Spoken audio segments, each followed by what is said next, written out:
Well, welcome everybody to the Healthy Helping class, and I think most everybody in here knows me, but I'll introduce myself a little bit and kind of just share a little bit about what this class is going to be about. I've been helping people like as a profession and as a pastime for pretty much ever since I got my degree. I worked in community mental health and found plenty of people who needed help there. And some of them were actually my clients, and some of them were the people I worked with. So, wow. And as you'll find out, there are some reasons that people like to help people that aren't always the healthiest reasons for helping that's people. That's true. Then came into working in the church as a pastor, and there's no shortage of people in the church who need help. I think all of you are well aware of that. And so what I found is there are just a lot of struggles that I've had on how to help people the best. We all want to help people. We all want to make a difference in people's lives. And everybody comes into ministry and helping professions with the best of intentions, and then you find some situations that you feel like you just got used or burnt, or why did I even bother trying to help those people?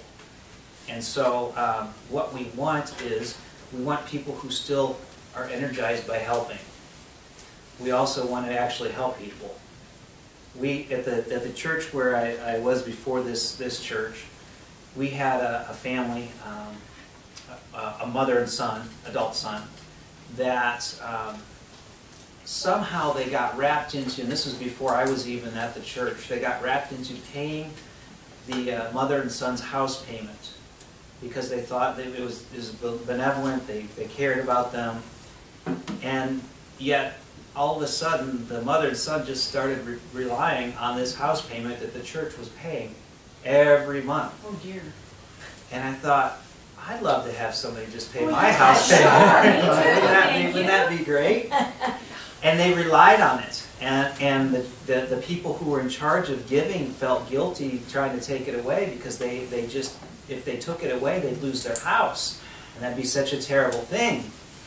And after the house was finally completely paid off, so they'd been doing this for a while, the mother and son left the church. Oh no.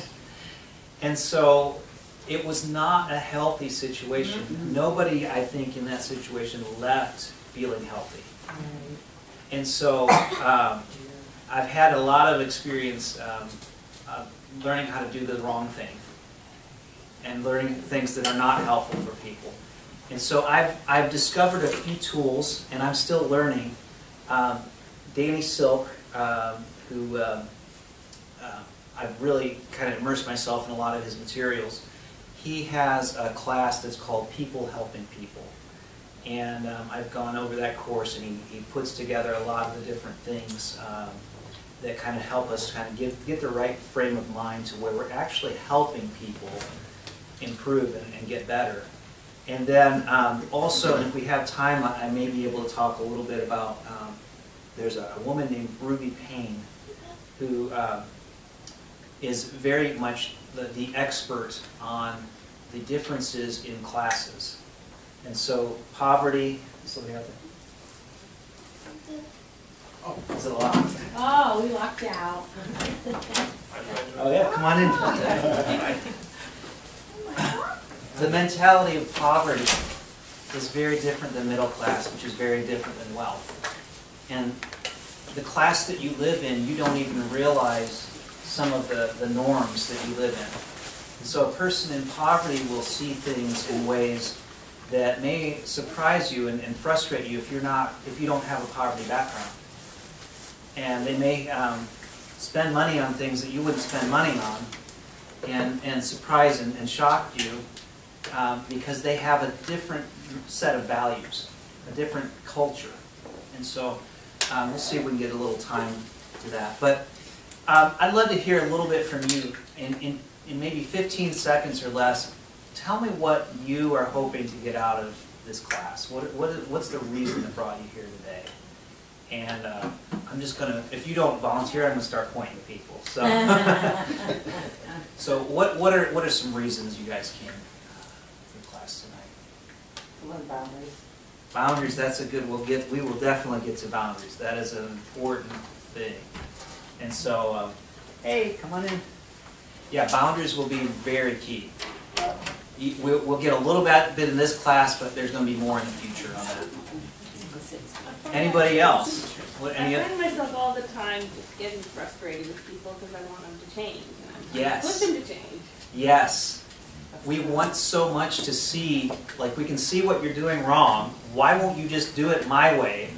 Because I know if you just did it my way, your life would be so much better. And yet you keep going in this same pattern. It's so frustrating. Yeah. Yeah, we will talk about that too. Anybody else? We're involved in the church plant over the last 6 months, and anytime that's going on, you're constantly being drawn from. So I think that's one of the reasons for us to be here. It's just how to set healthy boundaries. Yes. Because it's a pleasure. If you can do it early, if you have boundaries early, it's so much easier than if you're used to letting people cross your boundaries and then all of a sudden you set a new boundary, it's so much harder. So if you can go in ready, it really does prepare you. That's great. Well, in this class, I will expect, like you guys just did a great job, there's going to be some participation time. And so I want this to be a little bit interactive. And so there will be time for questions. There is going to be homework. And it is not going to be super hard. I'm not grading the homework.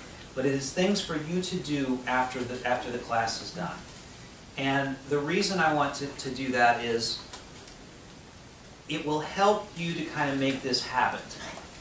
I could give you a bunch of information, but if I don't give you a chance to practice it, you're going to go back and say, well, that was a really neat class, and then you're going to forget everything I just told you. All right? So I've got to give you some opportunities to actually practice it. And then I'm also going to let you know, we're going to check in with you next week and see how it went. And so there's that little bit of healthy pressure on you to say, okay, I'm actually going to have to practice this out a little bit and try it out. And if you don't, we'll just kick you out. I mean, In love. right, in love, of course. Figure that boundary out there. But I also, one of the things I like about doing these classes is I like to have an opportunity for people to get to know each other that didn't necessarily know each other. You don't necessarily sit next to each other in Sunday service and that kind of thing. So I will have maybe a couple of times that you get to break away and talk with each other and practice a couple of things. And you know, when we did our premarital class, it was so much fun because the couples, most of them didn't know each other, and by the time they were done, they were hanging out together. We didn't even initiate it, and that's, for a pastor, that's like real joy to see people in the congregation wanting to spend time with each other that you didn't even schedule the activity for. So those are the kind of things that I'm hoping for. So we all want to help people. We all, if you're in here, you have some kind of a gifting of caring about other people. You have some kind of a calling. Different ones of us have different levels of that. And so some of you may have a stronger calling and you're actually in a profession where you do that. Others, you just kind of drawn. You just have people who kind of come to you and you don't know why, but they start telling you their problems for no apparent reason. Okay? We want helping people to actually become enjoyable and not draining. You know what I'm talking about when I talk about draining. That's right. There are people that come into your life and you're like, oh my gosh, I just got trapped. Just last night, my mom called me. And she said she wanted to know if I could help her figure out how to send a text message to somebody that she didn't have their name in her address book, which is not hard. And so I told her, and I was like, why? And she's like, well, I picked up a lady on the side of the road. Oh, mercy. And I felt like God was telling me to do that. And so now I'm going to take her to Walmart, and she's going to try to text somebody to come pick her up. That she said that my mom lives near Sandusky, and the lady's in Cleveland, which is an hour away. She's from Cleveland. So she said some friends dropped her off and left, which is a weird story to begin with. And she has no phone and no transportation. So I helped my mom through it, and she basically decided, I'm willing to take you up to McDonald's. I actually have a McDonald's gift card I will send you in there with, and there should be, I'll let you send a text from my phone. There should be some other people in there that have phones you can ask. And so she did actually a good job. She didn't know what she was getting into, but she did a good job in saying, okay, that's about as far as I'm willing to go. Good. But she said, I am not doing that again. It was not fun. And I said, yeah, but you know, maybe God did tell you to do that because she gave you a safe one to learn on. And so, you know, I said, so, and she's like, yeah, that might be because I am not going to try that one again. And so, we've all probably had experiences like that. They're just not a lot of fun. We want to feel productive. We want to help, but it doesn't always feel healthy. And so we want to feel like our help is actually accomplishing something. If you feel like you get nourished when you help people walk through their problems, then this is the class for you. Like there's just something about helping somebody get to the other side of an issue that they're dealing with.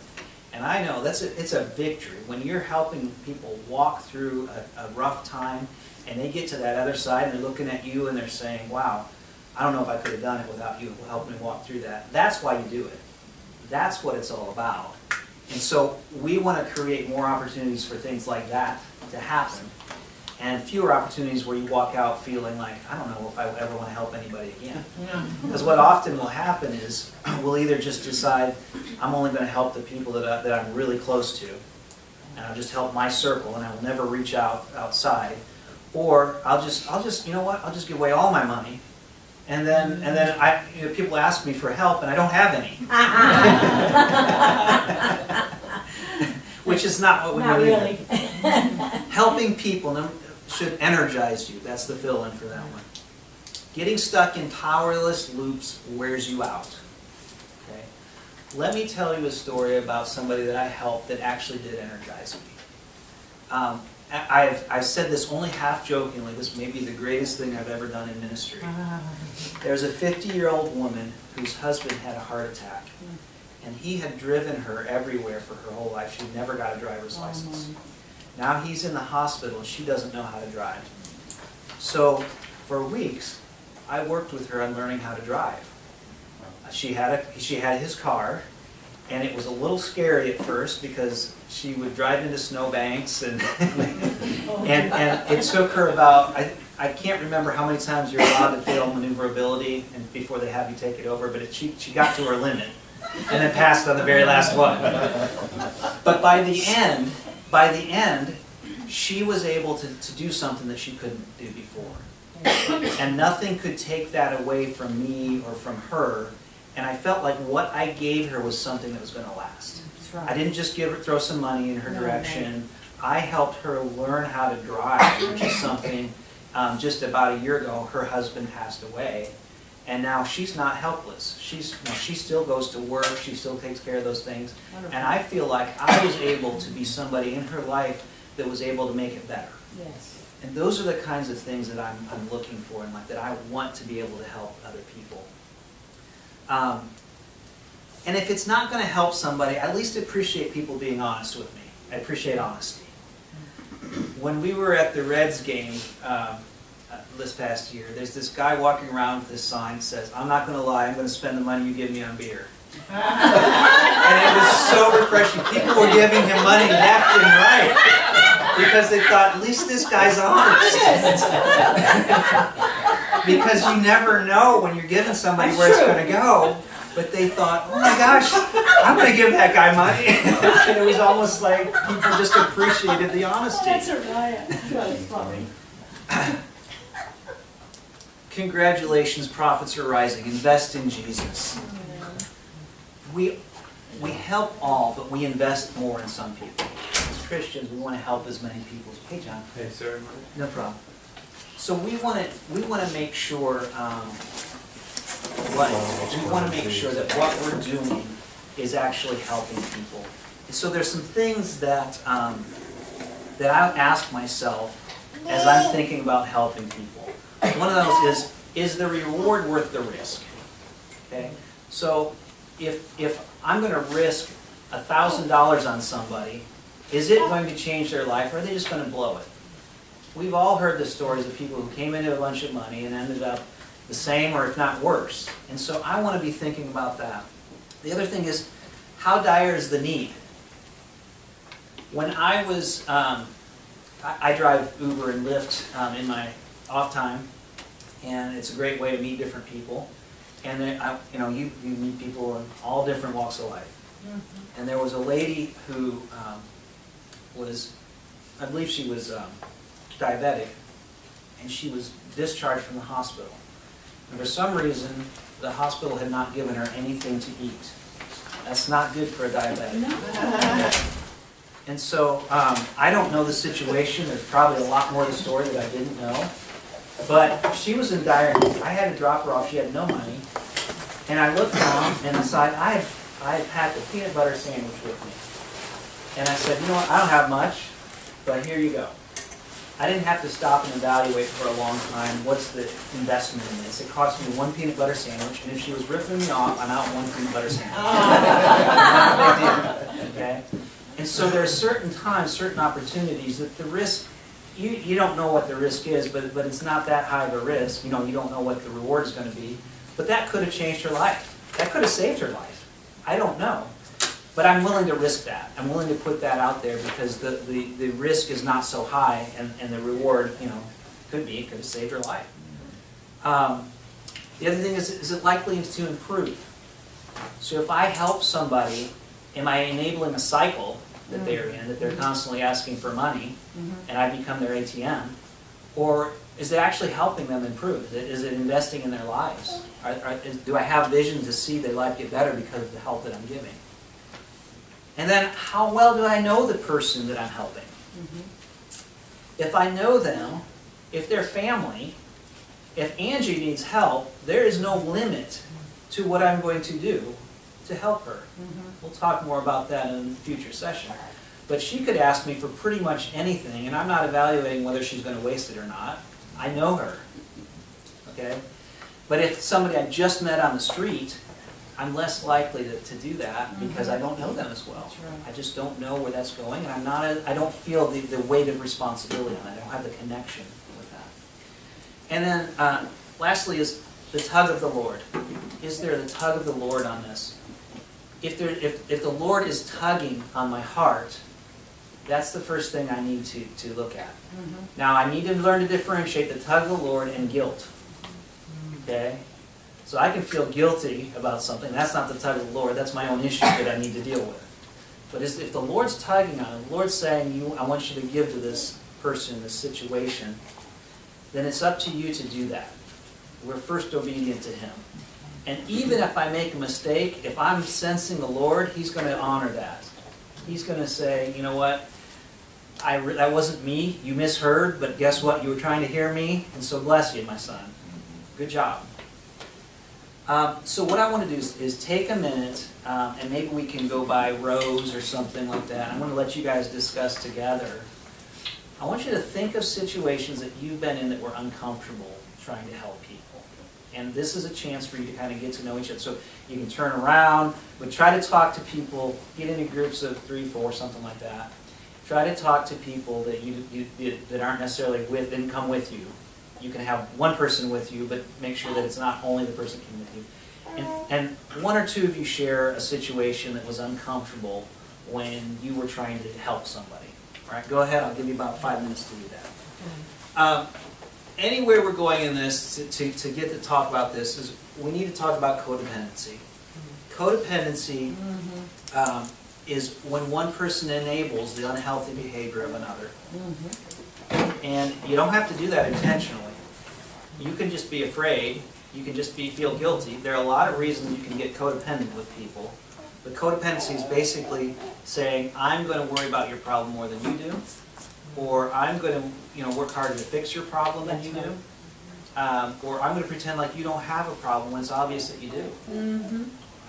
So those kinds of things, you can claim your dependence on your tax return, but not your codependence. Oh, that's great. I love it. Okay. So we all start off with good intentions, but eventually we might realize I'm in a codependent cycle. What I'm doing is not helping this person. It's actually making things worse. Just like the couple that we were paying the house off on, I'm sure that the people in that situation felt stuck because they knew if they stopped, that the people would lose their house, and yet it wasn't their house to pay for. That's right. And so they feel bad, but it wasn't their fault. So one thing we want to think about is when we start helping people, pretty soon they become that 37-year-old who's still living at home. Mom, Dad, and the 37-year-old that lives at home should pay rent. Great, man. But I want airline miles or points. I don't understand. My rent would earn me airline miles, and with points I could upgrade to like grandma's room. Like the rewards program. Whatever. Why does this look like a Holiday Inn? I love it. Pretty soon they start expecting new rules because you were helping them. It just wouldn't be fair anymore. You've got to let me get points for renting out of my house when I'm 37 years old living at home still. So funny. And so you'll get this in dealing with addictions. People will blame, it's not my fault that I'm addicted, it's a disease, which is true, it is a disease, but it's not my disease. It's your disease, and so I need to help, I can help you walk through it, but it's still your problem to walk through. Okay? So you can't blame me and put the burden on me to fix your problem.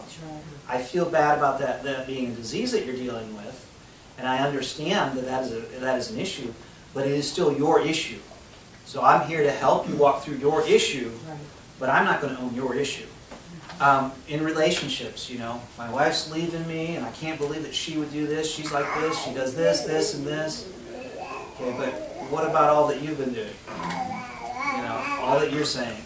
I have couples come in all the time, and they want to blame each other, but there are two sides to a relationship. And so you have to own your side. People who deal with anger love to blame other people. You made me angry. It is your fault that I flew off the handle. Well, no, I don't control your anger. I don't control your emotions. I can do whatever I want, and I might be wrong, but that doesn't give you permission to act out of anger. It's still up to you to control you. The thing is, when people come to you and they are not owning their own problems, a person without a problem is not wanting a solution. It doesn't matter how much wisdom you have if they don't want it. If they don't want your wisdom, if they don't want your experience, if they just want to gripe about what's wrong with their life and they can't do anything about it, you're not going to be able to help them. You will not be of any help to them. And so there's a scripture, and here's a nice graphic for it. Do not cast your pearls before swine. Okay? So that comes from Matthew 7:6. It says, don't give what is holy to the dogs. Do not throw your pearls before swine, or they will trample them under their feet and turn and tear you to pieces. If they aren't looking for your help, you're bound to get trampled. Okay? And people without a problem don't want your solution. Even Jesus can't help people that don't have a problem. So if you don't have a problem, if it's everybody else's problem, the person you're dealing with will not own a problem, they're not coming to you with an issue, then you can't help them. Because there's nothing you can do about what's wrong with everybody else. You've got the person in front of you there to help. So some people know they have a problem, they just don't know exactly what it is. And so here's some tips I want to give you of where to start. If a person doesn't know what their problem is, the first thing you want to start with is you want to start by asking great questions. Okay? They begin to bubble to the surface what they need to work on. And so there's certain questions that would be things like, well, how did you get there? You know, what do you feel like you're missing? You know, when did this start? You know, what options do you have? I'm asking them. I'm not telling them what to do. I'm not giving them prescription. I'm not even using my wisdom yet. I'm asking them questions because they're a better expert on their problem than I am. I don't know what all they're dealing with necessarily. This is exactly what God does with Job. Job spent 37 chapters with his friends, and the friends took a lot of time giving advice. You ought to do this. This is what you did wrong. This was your problem. This is why you're in this situation. And it didn't sink into Job because either it wasn't true or he wasn't looking for their advice. And so he didn't have that problem. All the stuff they were trying to diagnose was not a problem that he had. He couldn't listen to that. But then God shows up and he starts asking questions. Now, if anybody could have a word of knowledge, it would be God. Yeah. Right? If there's anybody that could say, this is exactly what's going on, buddy, let me tell you, here's your problem. He didn't. He started off, God started off with Job, he started by asking questions. And listen to, this is how he did it. Then the Lord answered Job out of the whirlwind and said, who is this that darkens counsel by words without knowledge? Now gird up your loins like a man, and I will ask you, and you instruct me. And God goes down this whole list of questions, and Job was like, dang, I didn't think of those things. Okay? God never went down the list and saying, this is what you did, this is what's wrong with you, and this is why this happened. He just asked Job some powerful questions, let Job kind of reflect back on himself and think through it, and so that he could work on it. Yes. So, you might have a good solution when you see somebody's problem. You might know exactly what they're going through, but if they're not asking for it, if they don't have a problem, it doesn't matter if you tell them this is what you need to do, because they're not hearing it yet. You've got to get people to a place where they actually have a problem before they want a solution. Okay? And so what we do, there's this little 5-part thing we call the 5 E's. Okay? The first one is empathy. And empathy is where we start. When somebody comes to me with a problem, I want to genuinely feel bad about where they are. Right? I have to stay healthy, because if I've helped a lot of people and I've been disappointed, I can get irritated with people asking me for help. So I don't want to go down that road. I want to start with, oh my gosh, your wife left you. That must be devastating. How are you doing? You know, I'm just asking them a question. I'm not telling them what to do. I'm not saying, well, she wouldn't have left you if you didn't, stay out all night. You know, I'm just going to them and saying, man, dude, I am so sorry. You know, what's going on? How are you feeling? Empathy has a lot to do with me putting myself in their shoes. And me going to that place of emotion with them. And that's why I gave that emotion wheel. That's to help you, especially for us guys. It's sometimes hard to identify what emotion we're feeling, because it's either mad, sad, or angry, or hungry. That emotion wheel will help you get a little deeper what's going on. There's something about listening to somebody and even just giving back to them, oh my gosh, you must feel devastated. That just feels so relieving that when you get them. When you just spent the time to understand where they are. If that's all you do, for a lot of people, that's all they need. If you can just spend a little time having some empathy for where they are, they're just like, oh my gosh, somebody gets me. They didn't have any solutions, they didn't know what to do about my problem, but they actually care about what I'm going through. And they're not trying to change my mind and tell me I shouldn't feel that way, or correct me, or tell me to look on the bright side, or anything like that. They're just saying, oh, I'm so sorry you're going through that. Tell me how you're dealing with this. That's exactly where we start. And I've not come to control you. That's sending the message. I'm trying to understand you. I'm not trying to control you. I'm not trying to come in and fix your life for you. I've come to understand you. I've come to serve. Okay? I want to connect emotionally with where you are. And that's where I can best serve you, is connecting where you are emotionally. So here's a little differentiation between sympathy and empathy. Sympathy is fine. It says, I feel bad for you. Empathy is like, I feel bad with you. Okay? That's right. And so,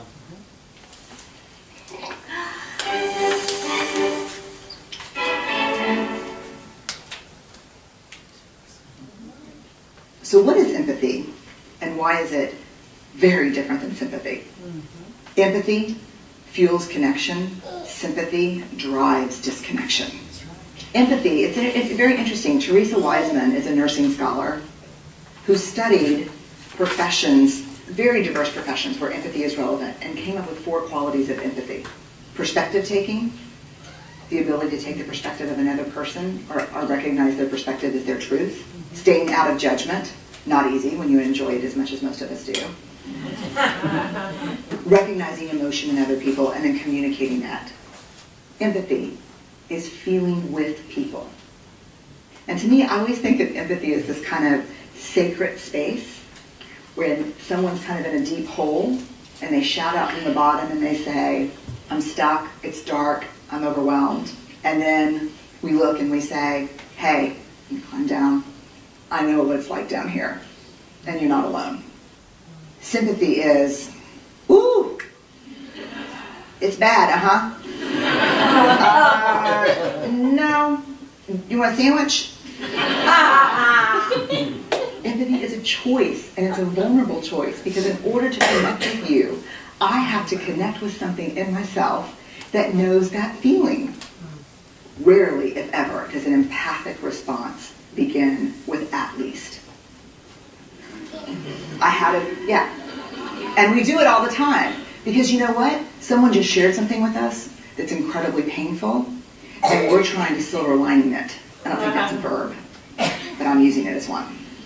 We're trying to put the silver lining around it. So, I had a miscarriage. At least you know you can get pregnant. I think my marriage is falling apart. At least you have a marriage. John's getting kicked out of school. At least Sarah is an A student. But one of the things we do sometimes in the face of very difficult conversations is we try to make things better. If I share something with you that's very difficult, I'd rather you say, I don't even know what to say right now, I'm just so glad you told me. Because the truth is, rarely can a response make something better. What makes something better is connection. And that's the key, is when I am giving empathy to a person, I'm looking to make that connection, and sometimes that's the biggest help that I can give to that person. Okay? So I want to take just a minute, and I'd like to let you guys practice some empathy. All right? And so what this is going to look like is I'm going to ask one of you to talk about something that you're going through. Please don't make it the hugest struggle. We don't want to put anybody on the spot that they can't feel overwhelmed. Do just a little thing that's been a little bit of a struggle or a little irritation in your life or something like that. And then the person listening, your job is to kind of say back, oh, wow, you must feel, and then pick one of the things on the wheel. Okay? Is that right? And if you got it wrong, it's okay. We're practicing, right? The other one is say, well, it's kind of like that, but it's more like this. Oh, okay. Well, tell me more. So just kind of start the conversation and just pair up with one other person, or if there aren't enough, you can do three to a group. There's probably only going to be time for one person to share and one person to listen. But this will be part of your homework to go home and do, is practice just listening and empathizing. I want to understand how you feel, and I want to give that back to you just the way you gave it to me. I can change the words a little bit so it doesn't look like I'm just parroting back to you, just copying what you just told me. But I want to give you back a little bit of how you felt, and I'm going there with you. All right, that must be, or it sounds like you're feeling. Is that right? Okay, that's all I'm asking you to do. Is that must feel this, or it sounds like you're going through this. And if you got it right, all right. If you got it wrong, that's okay. Be honest with the other person. Say it's more like this. You're just learning to listen, learn to empathize. Okay. So take just a couple minutes, pair off in twos, and one of you bring an issue that you're dealing with. And it can be a good thing. If you just had a really good thing, that's okay, because I can empathize with joy as well. Okay. But just bring something up that minor irritation, minor thing, some little issue, and talk with each other and just practice. All right? There's an even number of people. The second of the 5 E's is empower.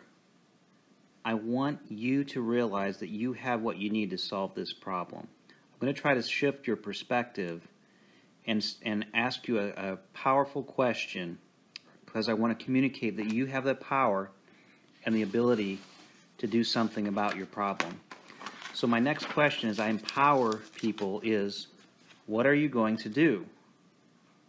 Because most people don't think about the fact that it is their problem to deal with. I tell people most of the time that there are 3 ways that they can deal with an issue. They can either work on the situation, they've got an issue, let's work on it, or maybe they're going to work on their attitude. So the situation might stay the same, but their attitude can change toward the situation. Or the third option is just to keep complaining. And I don't recommend that third option, but you are welcome to choose that. I'm much more likely to work with you on the other two, though. The third of the 5 E's is to explore. I want to ask them some questions about what they've tried in the past. What's worked before? So maybe a husband has an issue and that his wife is not happy with their relationship. And I ask him, well, what have you tried before? And he might say, well, we were in counseling before. I don't know why I quit going, but we were in counseling before, and that seemed to help some. And so now we're talking about things that he's done before that have worked before, and he's coming up with solutions. I am still not giving any of my wisdom yet, any of my brilliant ideas. I'm letting the person I'm working with dig deep to find what they've got resources within themselves. The fourth of the 5 E's is education. This is when I finally get the chance to share my wisdom. I'm going to go through the first 3 steps before I ever get to start to sharing what I might be able to give insight into their situation. And at that point, I might say things like, well, I've got some ideas. Would you like to hear them? And if they say yes, I'll say, well, have you read the book Keep Your Love On? Have you gotten into Dave Ramsey's teachings, really good teachings on finance? Have you tried counseling? Have you tried a sozo session? And I will give the ideas that I have, but the burden is still on them, whether they're going to use them or not. I'm not there to fix their problem. I'm there to consult with them with some ideas that might help. And then finally, the 5th E is we go back to the same one we had in number 2, which is empowering. I'm going to go back and ask the same question. What are you going to do? What are you going to do? You've got all these options, all these possibilities and choices. Which one are you going to choose? And I'm putting the responsibility back on them to do that. Did anybody able to get through all 5? Yeah? Good. It's not something you can always do in 5 minutes, okay? So, and that's okay. But it's one of those things that ideally you memorize it, and then it just, when somebody comes to you with a problem, that's just naturally comes out. That's just what you do. And so one of the things that I'll challenge you to do for the homework for this week is memorize the 5 E's. They're simple. They all start with the letter E. Okay? And you will be surprised at how many opportunities you can find to practice this with people. You know, your child will come to you with a problem. It happens all the time. And you go through it. Oh, that is so sad. What are you going to do? What do you mean, what am I going to do? I expect you to fix it for me. Well, I'm not doing that right now, but let's see what you can do. What have you tried? You know, that kind of thing. I want to discover early on if the person wants to solve their problem. I want to know that, right? That's really useful information for me. Because if they want to solve it, I'm going to be a lot more invested in walking through this with them. When I worked in community mental health, one of the hardest things was people were there because they had to be there to get their medications. So they come into a counseling appointment, but they didn't want to work on anything. They just had to do it, or the psychiatrist would not give them medication. That's true. That's one of the joys of actually coming into a church, which is, you know, people have very similar issues that they in the church that they do in community mental health, but they're coming to me because they want to come to me to work on their issues. Now, sometimes they come to me because they want to complain, you know, but often there's a little bit of relief because I know they're not coming here to manipulate anything. You know, they may not know how to work through stuff. They may see me as their savior, which I'm not. Jesus is. But I know that they're not, that they want to see something change. They're not just trying to maintain the status quo. I don't want to control you. I don't want to be your parent. Many people want to have somebody come into those roles. Many people want you to come in and be their parent. Or they want you to control them. they'll say prayers like, God, just make me stop doing this. And He won't. That's right. He will not stop you from doing anything because he loves your free will. And so then they'll come to you and have you try to get you to make them stop. No, my job is to help you figure out how to stop, not to get me to do it for you. That's not discipleship if you're doing things for people. That's right. I'm here to encourage you in applying the solution to your life. Please cancel my subscription. I had enough of your issues. But then I want to come back and you can tell me how it worked out. You've grown in feeling powerful. Empowering people makes them feel more successful. Controlling people makes them do more work. Makes you do more work. So I might have some suggestions, but I'm not taking on your problems. I might have a few suggestions, what you might try, if you were ready to hear them, if you want to hear them, but I'm not taking them on. They're still your problems. And if you're gifted at helping other people, you're probably going to need to tattoo, what are you going to do on your arm? What are you going to do? What are you going to do? Okay. That's the truth. There are certain reasons, certain motives, weak motives for helping other people, and here are a few of them. To avoid my own problems. In community mental health, you get a lot of people who do this. In nursing, you get a lot of people who do this. That they don't want to deal with their own problems, so I'll go deal with somebody else's problems, and I won't have to focus on my own stuff. To feel important by taking on other people's problems. If your problem makes me important, then I need your problem. I don't want to need your problem. Okay? To make me feel better by seeing people who are worse than me. Okay? I don't need to feel better because you have a bigger problem than I do.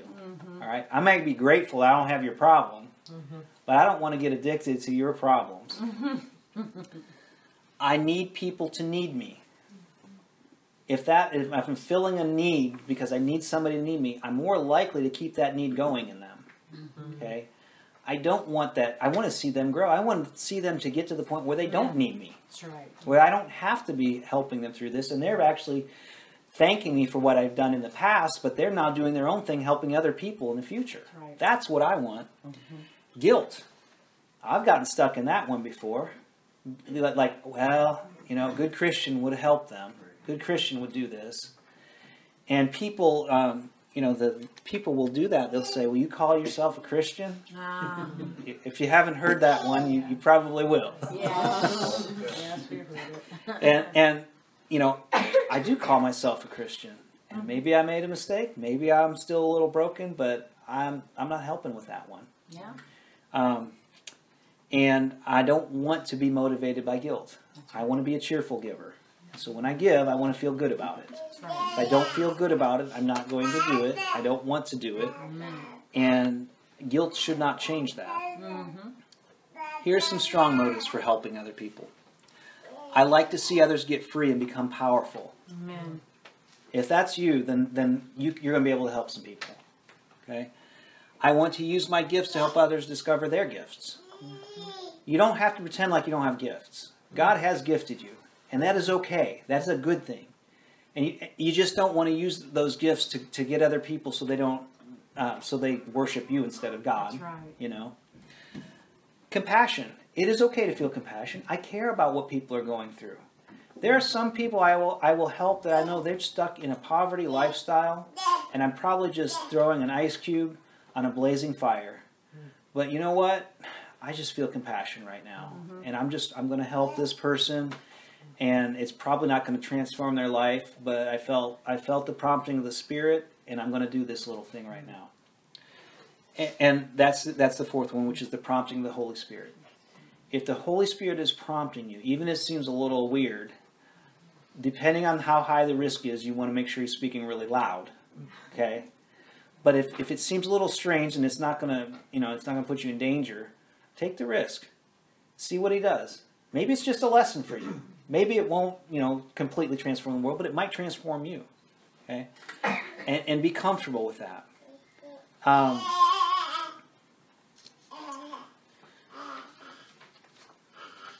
what we want to do as we're going through this is we want to get to the root of the problems. What we usually see is people's symptoms. And so somebody comes to me and says, my daughter won't talk to me anymore. Well, that's a symptom. There's some deeper problem going on. It may be on her side, it may be on your side, and it's probably on both your sides, to be honest. There's probably something going on with both of you. And so we can deal with your daughter not talking to you, or we can find out what's going on under the surface of that and work through that. We normally think the problem is a surface behavior, but typically there's a root issue. Once a person acknowledges they have a problem, how will we help them solve it?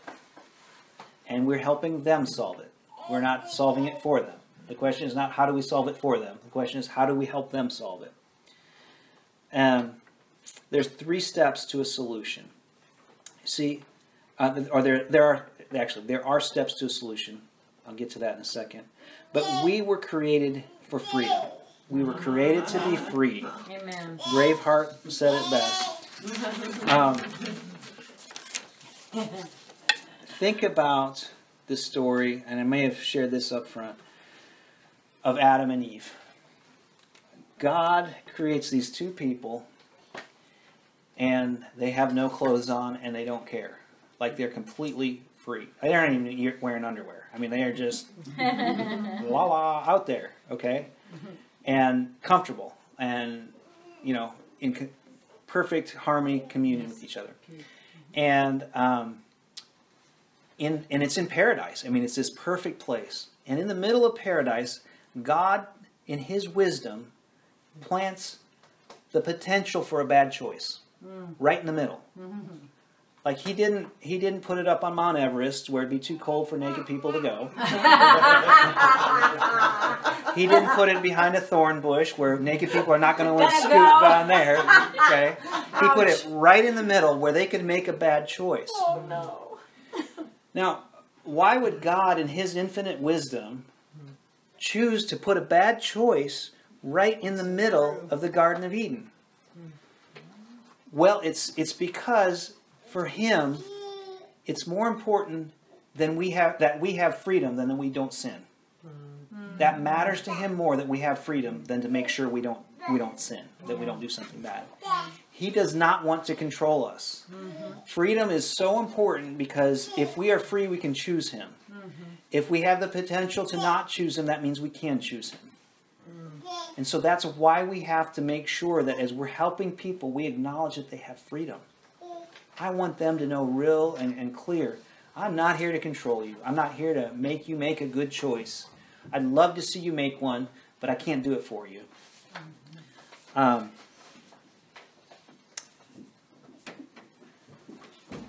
God has intended humans to be able to make choices. You can't be free if you don't have a choice.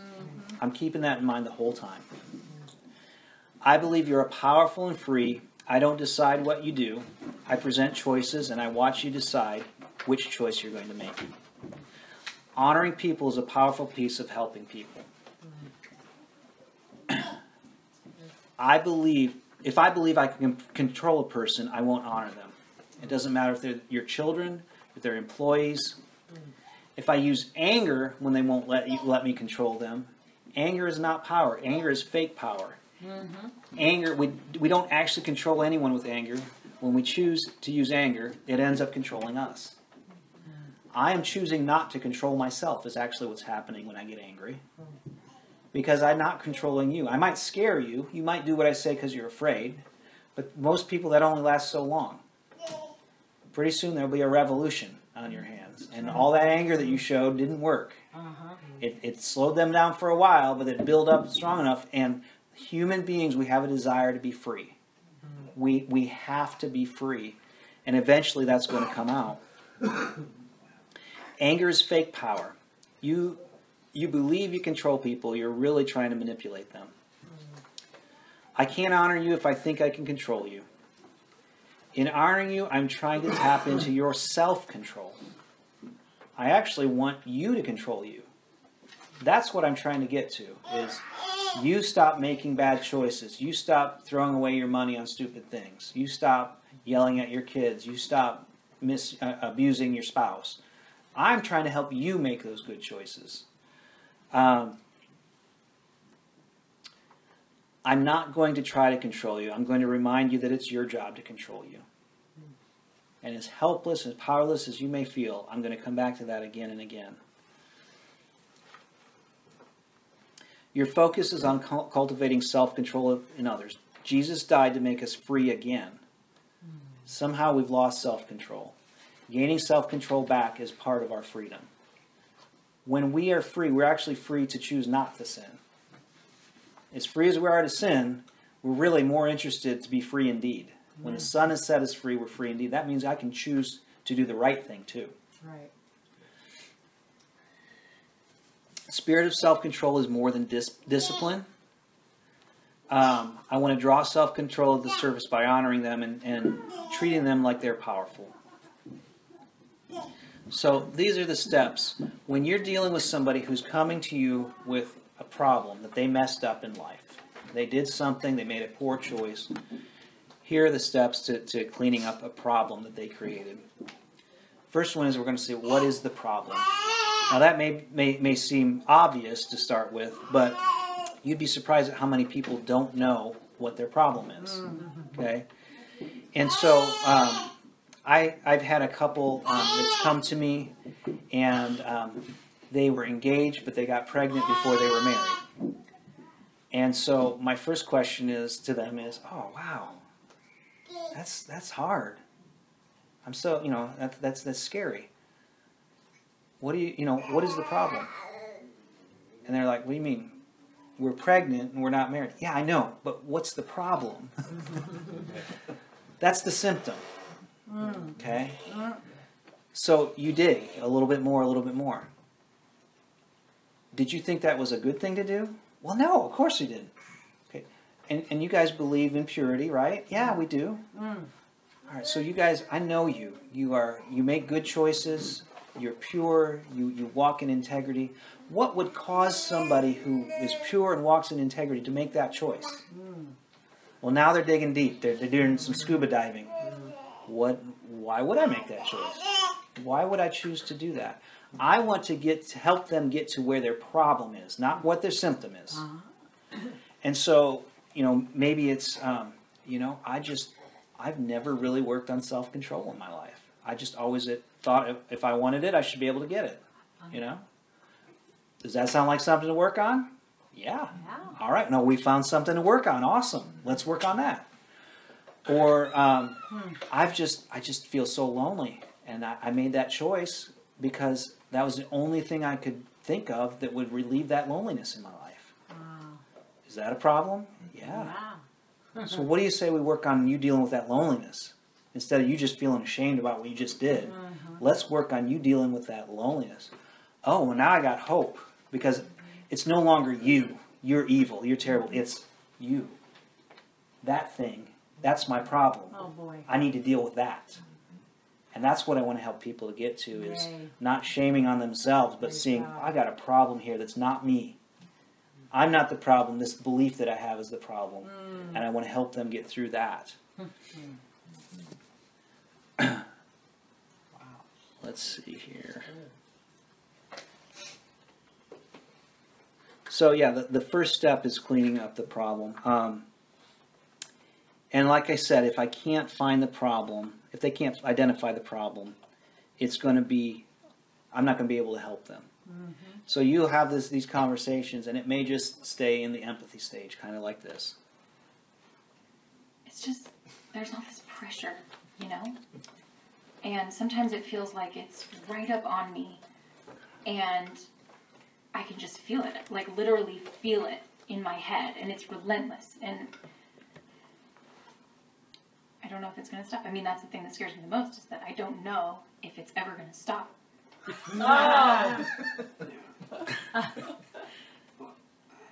You do have a nail in your head. It is not about the nail. We got that out of here. Stop trying to fix it. No, I'm not trying to fix it. I'm just pointing out that maybe the nail is causing... You always do this. You always try to fix things when what I really need is for you to just listen. See, I think that is what you need. I think what you need is to get the nail See, you're out. not listening now. Okay. It's just, sometimes it's like, there's this achy, I don't know what it is. I'm not sleeping very well at all. And all my sweaters are snagged. I mean, all of them. Sounds really hard. Thank you. Ow! Come on, if you would just... Don't. Oh, I love it. So you have to have a problem. If the nail is not the problem, I'm not going to be able to help you. You have to also guard against, listen to people's denial. Oh, that is so People will deny. People will deny that they have issues. And when you've done something wrong, it is not uncommon for somebody to go in and say different phases of denial. So the first phase is denial that the event even happened. I just can't get over how well your boys get along. Well, Larry, we run a pretty tight ship around here. It's all about boundaries, rules. Anyway, let me show you some of those Civil War reenactment photos I was telling you about. Oh, no.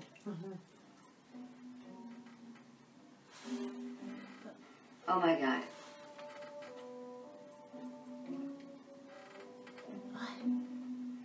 Roderick, can you explain what you're doing in this photo? Just on me. Nope. Some people are just going to deny that they did anything at all. But then you have people a little more self-aware, and they're going to deny responsibility. For starters, I think that you should resign. Okay. Well, wasn't really my fault. The guys at the paper mill. You're the head. The guy at the paper mills. No. You're the head of the company. It's I'm the head of the yes, company. and that makes it No, your I'm a responsibility, regional and so manager. you should lose your No, job. Right? Okay, this is insane. You can get out of here. Get out. It's insane. Give this to somebody who will appreciate it. Denial of responsibility. It's not really my fault. Maybe I was involved, but somebody else is really responsible. Yes. Or denial of impact. Good evening, and welcome to the holiday edition of Consumer Probe. Our subject tonight is unsafe toys for children. For instance, this little bow and arrow set. Pull the rubber suction cups off, and the arrows become dangerous missiles. We have with us tonight Mr. Irwin Mainway, president of Mainway Toys. Mr. Mainway, your company manufactures the following so-called harmless playthings. Pretty Peggy ear-piercing set, Mr. Skin Grafter, General Tron Secret Police Confession Kit, and Doggy Dentist. And what about this innocent rubber doll, which you market under the name Johnny Switchblade? Press his head, and two sharp knives spring from his ears. Mr. Mainway, I'm afraid this is by no means a safe toy. Okay, I just want to correct you on one thing here, okay? First of all, the full name of this product, as appears in stores all over the country, is Johnny Switchblade Adventure Pump. No, I mean, nothing goes wrong. These little girls buy them, they play games, they make up stories, nobody gets hurt, So, Barbie takes a knife once in a while, or Ken gets cut, there's no harm in it, as far as I can see, I see, fine. So the denial of the impact. I did it, but nobody really got hurt. Oh, yeah, right. If you have any of those signs of denial, you're not going to get really far because they have not defined that there's a problem. So true. Okay? And so I would stop right there. I'm sorry for your issue, but we're not going to get much further. That's right. That's right. The second step to cleaning up a problem they created is who's affected by the problem. Mm-hmm. Okay? Who was impacted? So with this couple that I met with, they basically went and they said, well, the people who've invested in our lives, the people who care about us, and that the decisions that we made are actually affecting more than just us. And as you do that, then you start to see it quite often that people start to have repentance. They're like, oh my gosh, what I did just impacted more outside of me. Now I can work with you. I don't want you to feel horrible about yourself, but I do want you to feel bad about the problem that you created. Yeah. I do want you to feel like that is an issue, and oh my gosh, I'm so powerful. I just blew up my life all around me. I didn't realize that. And now I can work with you. And here's what repentance is. Repentance is not just me confessing. Right. Repentance is not just me saying I'm sorry. Repentance is actually me finding the problem and working on it. Working on it with Holy Spirit. And saying, what am I going to do to change that? So we found who's affected by the problem. And then my next question is, what are you going to do? Remember you got your tattoo, right? Yeah. What are you going to do? So you know the problem. You know who's affected. What are you going to do? You know what? I need to probably go have some conversations with some people. And that's going to be hard because I'm embarrassed about what I just did. But I need to go clean this up. And then I may ask questions. Well, you mentioned these people were affected. What about these people? Did you think that, your little brother might be affected by that? You're right. I didn't think about him. Oh dear. Okay. And so we're going on this journey to see how big was the mess that they just made. All right. And then what are you going to do? How are you going to clean up this mess? I'm not going to tell them how to clean up the mess. I'm going to help them figure it out. I want them to say, oh my gosh, I need to do this. You'd be surprised at some of the things that people will do to clean up their mess that you wouldn't have said that they should do when they're actually owning the issue, when they're owning the problem.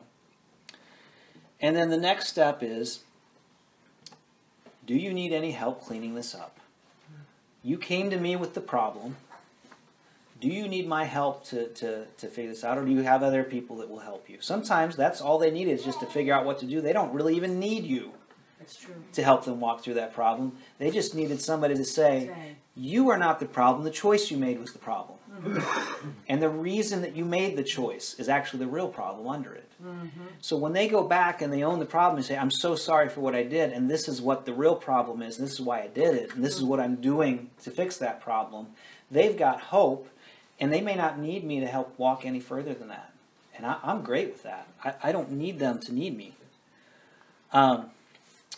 And then the final step is, when will you be finished cleaning this up? I want to provide a little accountability. All right? You want me to check back, how long you need? You need a week? You need 2 weeks? When will you be able to clean this up? And I've used this, several times over and over again with people. And that little bit of healthy pressure, like we're doing in this class, giving you homework, we're going to check in, is enough to kind of motivate you to say, all right, I'm going to be on top of this because they're going to check in with me about it.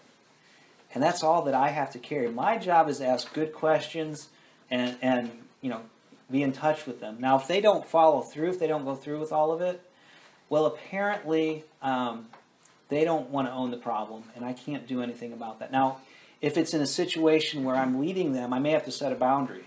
I may have to say, you're welcome to come back and be part of this group once that's cleaned up. Once you've dealt with that issue.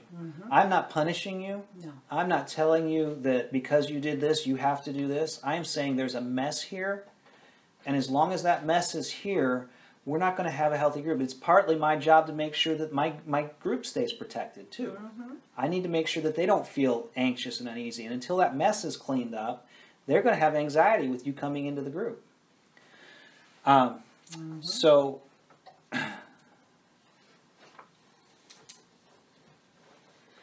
I will ask them what they need to do to clean up the process. We're almost at 7:30, so we're pretty much just hit on time. I do want to mention a little bit about poverty because I said I would say a couple of things about that. Depending on where you are in ministry, there's a difference between situational poverty and generational poverty.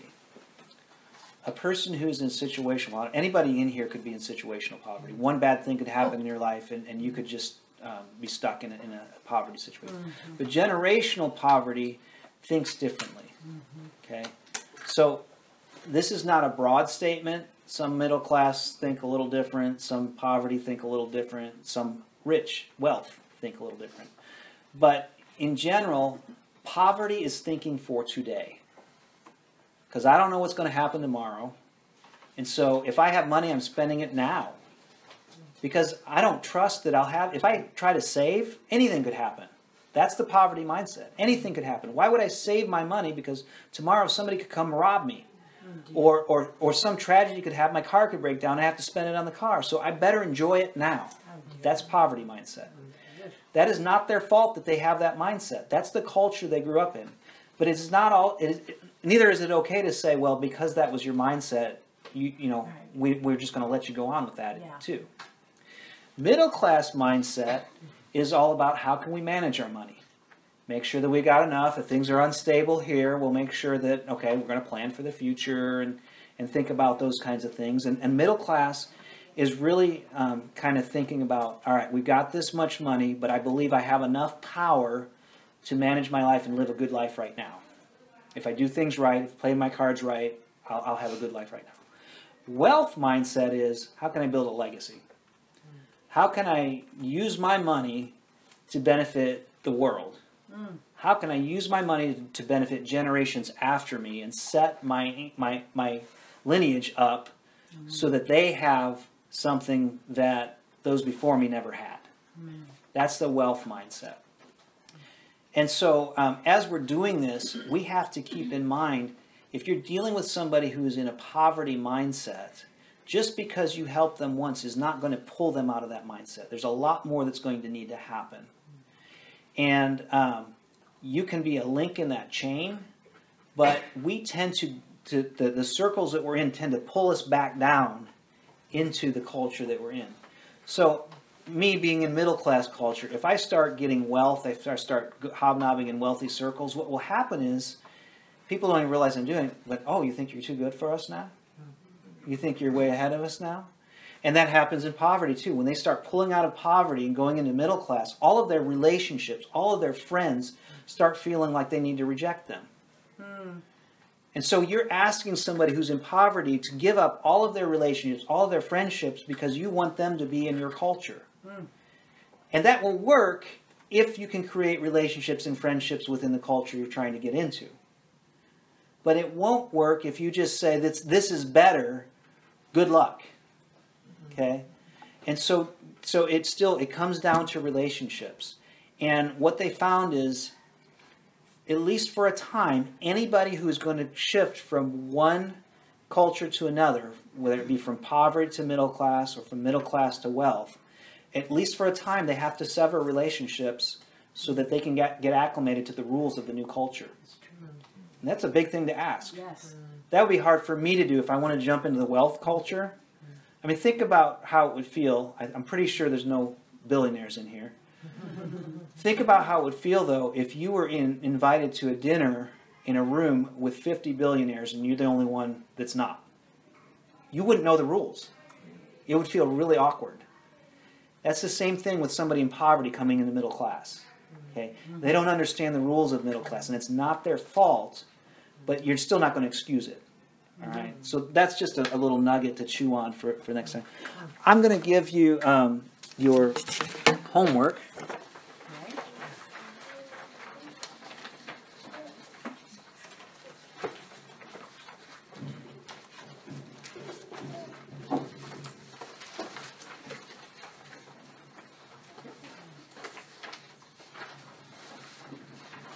Mike, can you hand that back?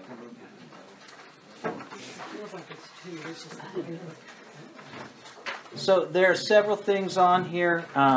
Among them, I'd like you to begin asking questions. Try to memorize the 5 E's and see if you get a chance to practice them. But I would even start with if you can just do empathy, that would be awesome. If you can just do that. If somebody comes to you with a problem this week, go through the steps to a solution. And then spend some time talking to Jesus about how you have tried to help people in the past. And see if he's got anything that he wants to heal up in you. Is there anything unhealthy about the way that you've done and the way that you've tried to help people? So, any questions before we wrap up? We're up against time now, and I want to make sure we end on time. I just wanted to make the observation about poverty. I'm not sure it's always about the money. I have friends that, like, probably for most of the time I've known them, they pay more than we have. It's totally about a poverty mindset. Absolutely. Poverty is finances are only one piece of poverty. I can make millions selling drugs. Okay? That does not mean I don't have a poverty mindset. All right? And so poverty, there are a lot of other things that pour into that. The way that we have resources, the way that we relate to each other, the mindset that we have about life. Very good point. It isn't just money. It is, but money can play a part in that. And how money is used often plays a part in that. Yeah. Good. Real quick, Josh. I've struggled with empathy in the past when I think they're feeling it wrong. And so I have a hard time empathizing when I think, you shouldn't be upset by this. And so if I try to empathize, I feel like I'm lying. Yeah. Where I would start with that is that's a sign to me, because that will happen. Somebody will tell you they feel this way, and like this is a parenting class, but I sold my daughter's stuff on eBay because she wouldn't put it away. And she got happy. Oh, dear. And so when I get a reaction or an emotion that doesn't line up with how I think that they would be, and it's hard to empathize, I'm going to ask more questions. You felt happy? Why did you feel happy? Because I don't have to put my toys away now. Oh, that makes sense. Oh, that's great. I understand why you're happy now. You know, having that freedom is more important than having those toys. I get it. And so what I want to do is I'm really grasping, try to understand. When you say one thing and you say you feel upset because I said good morning, why did that upset you? I don't understand. So until I can understand, I'm going to ask for more information. And my goal is to understand. My goal is not to correct you and say you felt it the wrong way. And until I can get to understanding, I'm going to keep asking questions, or I may have to take a break because I'm feeling exhausted because I still just totally don't understand where you're coming from. But I'm really trying. Okay? And so that's where the great questions come in, is I'm going to work and work and work to get to where I can understand why you feel that way. I may not even agree with why you feel that way, but I at least want to understand. I want to understand, that's why you would feel that way. Oh, and people used to say this to you, they used to treat you that way, and that's why when I said that, you felt, I get it. I get it now. That's my goal. That's what I want to go after, is because you will have those times that they say something and you're like, that made no sense to me. But I don't want to. I want to keep a face that I'm trying to be empathizing here. Yeah. So I'm going to try to come across more curious. Then I'm going to try to come across as, please, what you just said, that really surprised me. Tell me more.